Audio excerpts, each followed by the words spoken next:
New. 1370 The Buzz. The Buzz.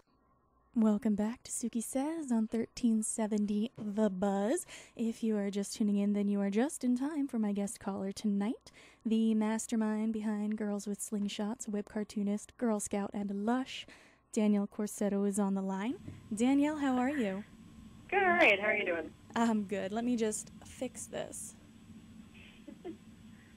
All right. Now, I'm wonderful. I'm chilling at the station about to interview a brilliant, lovely lady, you know, the usual, so I'm good. Oh, gosh. How about we start off with how drawing became your profession, first off, and then about the inspiration for Girls with Slingshots. Okay. Something just screamed right into my ear. I'm so sorry. The board's been That's acting okay. up. It's all the humidity. I don't know what it is. Maybe it's allergic or something, too. I don't know. I would blame allergies Oh, no. that time of the year. Let's start over.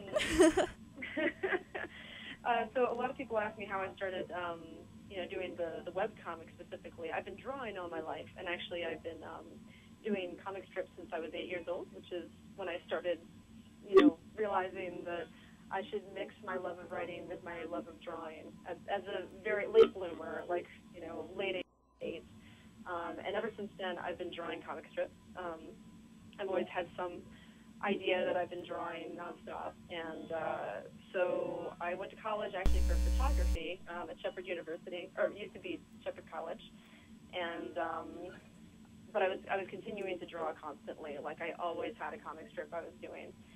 And so when I got out of college, I became kind of a journalist for a local newspaper and wedding photographer, and did a few other things here and there. Most of it had to do with art, but I only had a little bit of like freelance work that I was doing. So I was worried that I would lose my my skills in doing comic strips. So I decided to go ahead and start doing a comic strip online, and I actually picked up an old property that I had done before. It wasn't called Girls with Slingshots back then, but it had some of the characters.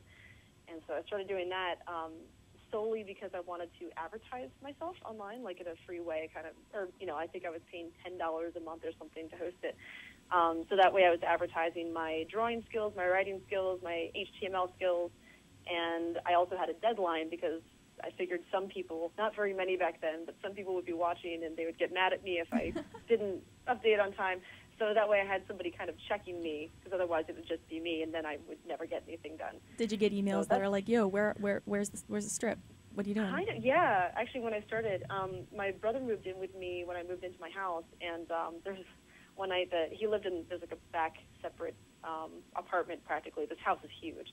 And I came home from a convention, and I walked through the back way, and he's like, hey, sis, I haven't seen you. And I was like, oh, yeah, we should hang out. I wish we could, I actually had more time. He's like, well, right now, why don't we hang out right now? And I was like, I need to go do a strip. And he's like, you just got home. It's like 10 p.m. It's 10 p.m. Why you need to go to sleep or, after hanging out with me. And I was like, no, I'll get hate mail if I don't update on time.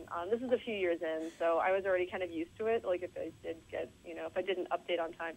And he was like, screw it, send me the hate mail if you get hate mail. And I was like, you know what, you're right, screw it, might not even happen. And sure as hell, the next morning, I had one of the meanest emails, and it was like, I can't even say passive-aggressive, it was just aggressive. It was just mean, all the words we can't say. Yeah, it was like saying that I'm like, obviously don't take my job seriously. I mean, okay, I did put a post that said I went out to get drunk with my brother, and that's why there's no comment. No, you warned people.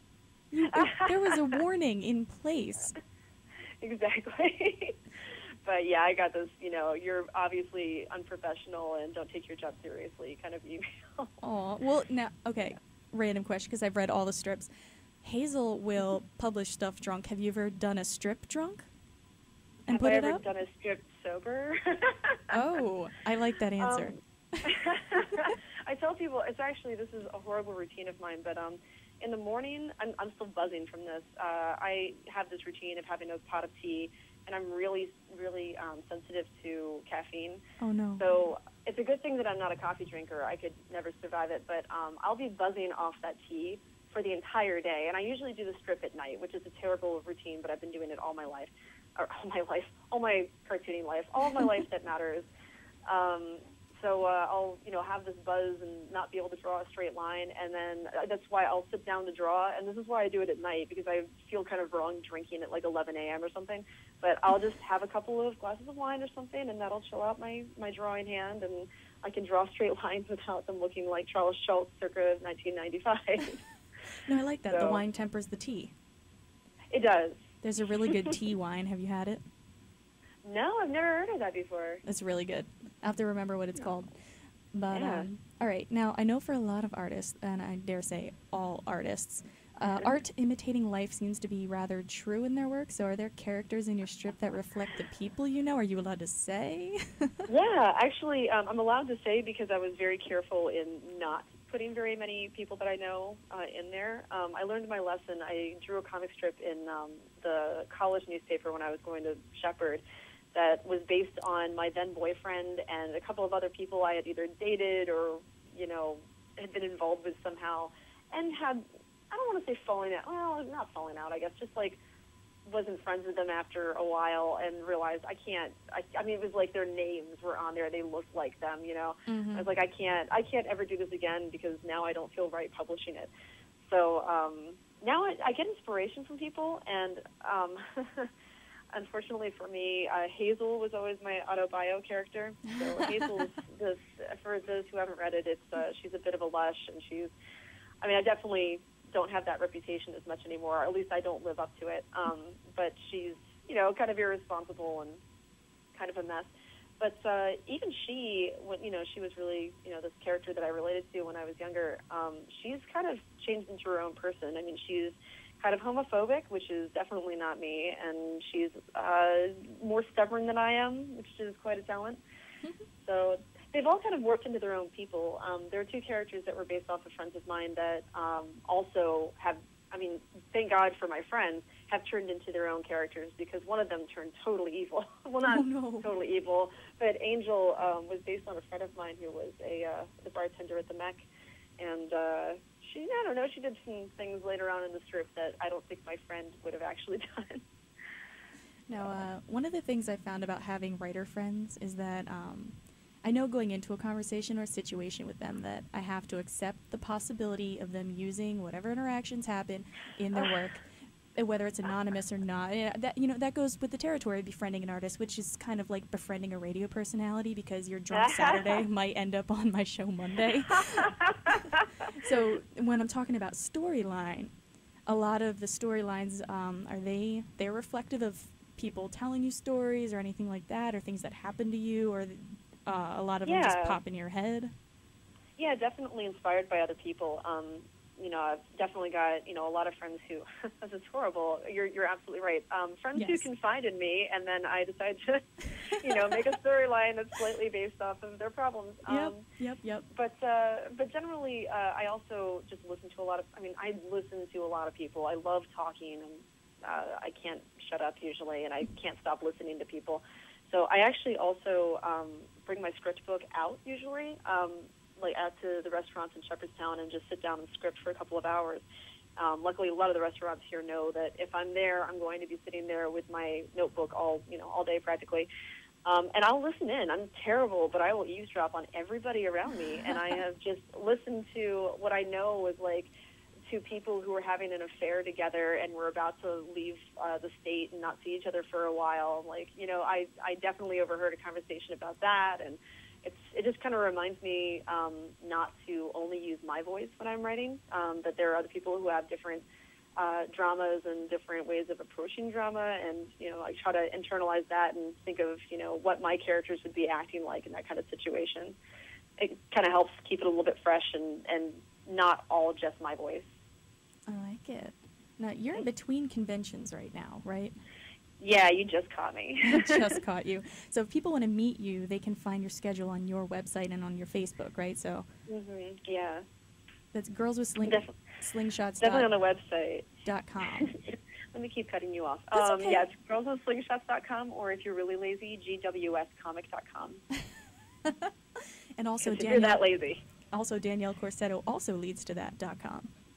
Oh, that's right. I forgot about that. Because I clicked on that once. I'm like, oh, is this like a separate? No, it leads to the same thing. It's like you're tricking people. It's because I got rid of my old website because it said in construction, come back in 2009 for like 3 years. So. Oh, no. I finally got rid of that website. All right. Well, now, before... Oh, wait. No, I want to know. Do you have any convention stories? Oh, probably... man, probably too many. Although... Any you can tell on the air? I know, that's just it. Because I've been to different... I like Comic-Con conventions. I love them. So, I've seen, like, the crazy, and I've seen the calm, and I love convention stories because I've got some of my own, so I like to share. You know, it's funny. I even read, your little synopsis of what you'd be asking me, and I still, I was thinking, convention stories. I can't go back that far in my head because the past several years, I'm just going to go ahead and flatter myself here and not be modest. The conventions I've been going to have been so crazy that I haven't had time to even have stories. Like, it's just nonstop, meeting people and signing their books and selling stuff, which is awesome and leaves less time for crazy people standing in front of my booth yabbering about something I don't want to hear for the entire day. If I think of any, I'll tell you. I'll interrupt you and tell you, but nothing too crazy. Or you can just email them to me. There you go. I won't tell them on the air. Privacy. I won't tell them on the air. You can email me the bad ones. Fake confidence. There you go. Fake confidence. All right. Now, before I play you a song that I'm actually playing you 2 songs. Look at you go. Where can people interwebs stalk you other than dwscomic.com and all that? The best place, if you are not too squeamish and don't get offended easily, is my Twitter feed, which is just D Corsetto. And that's on the side of my website also, down right below the comic on the left. You can see a little image of me with a little bird balloon coming out. So I will warn everyone who, all 5 of you who are daring enough to go ahead and do this. On Tuesdays, I do something called TMI Tuesday, which is when I will post something rather embarrassing or vulnerable about myself that I'm mostly just trying to normalize things about body issues and sex in general, and just kind of letting people know that, if something horrible happens to their body, it's probably normal and also happens to people like me. So on Tuesdays, you need to really have a filter. Be careful. I feel like Tuesdays are going to be my favorite day ever now. Ever. All right, now, before someone starts to read Girls with Slingshots, what's something they absolutely need to know besides don't be easily offended? Yeah, definitely don't be easily offended. First of all, it's never going to be X-rated, so although some of the images are a little bit voluptuous and sexy, racy, there's nothing will get you in trouble with your kids too much. But also, probably the most important thing, I would say, because I get a lot of people misunderstanding this, just what you were talking about, like, are these characters based off of me or people I know? They are, but they are their own characters. And what I'm trying to do with this comic is challenge people to think for themselves and make their own decisions. So when my character, Hazel, says something kind of homophobic or just horrible and offensive, it is not necessarily, and probably not at all, reflecting how I feel. It's just these characters are being displayed for you to decide how you feel about the issues. Nice. Thank you for calling in. I'm so excited that I got to. Me. Oh, I'm so excited I got to talk to you. Now I'm going to play you "Dancing Days" and "All My Love." Oh, I'll go for that. Thanks. So you take care and keep drawing. Okay. Good for you. Bye. Thanks, Suki. Bye. That was Danielle Corsetto of Girls with Slingshots. Check it out. And before I forget, Slingshots, if you are wondering what the heck that means, it is based off of a drink. And you're going to have to go through the entire archive to figure out when she talks about the drink. Just saying. Led Zeppelin.